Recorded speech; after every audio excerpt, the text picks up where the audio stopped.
বছরের দীর্ঘ প্রতীক্ষার অবসান ঘটিয়ে অবশেষে মুক্তি পেতে চলেছে মানিক বন্দ্যোপাধ্যায়ের কালজয়ী উপন্যাস অবলম্বনে নির্মিত সিনেমা পুতুল নাচের ইতিকথা। পরিচালক সুমন মুখোপাধ্যায়ের আন্তরিক প্রচেষ্টা, সময়ের প্রেক্ষাপটে চলচ্চিত্র নির্মাণের সংগ্রাম এবং অভিনেত্রী জয়া আহসানের প্রাণবন্ত উপস্থাপনায় ফের আলোচনায় এসছে বাংলা সাহিত্যের এক অসামান্য রচনা ও তার পদ্মার রূপান্তর। চলচ্চিত্রে কুসুম চরিত্রে অভিনয় করেছেন দুই বাংলার জনপ্রিয় অভিনেত্রী জয়া আহসান। উপন্যাসের মতোই সিনেমায় কুসুম একজন বেপরোয়া, সাহসী এবং আত্মসচেতন নারী, যে নিজের কামনা বাসনার কথা লুকোয় না বরং প্রকাশ করে সজোরে। তবে এই উপন্যাসের বিখ্যাত সংলাপ শরীর তোমার মন নাই কুসুম নিয়ে চলছে নানা আলোচনা।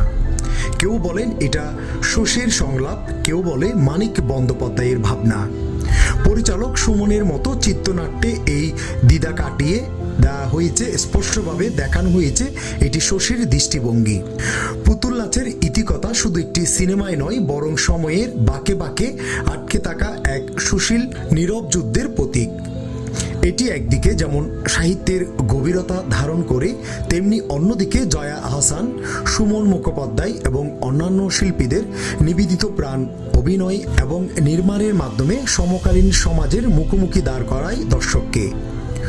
জয়ার কণ্ঠে কুসুম আর সুমনের ক্যামেরায় মানিক মিলেমিশে তৈরি হয়েছে এক অনন্য সাহসী আবেগঘন সিনেমা।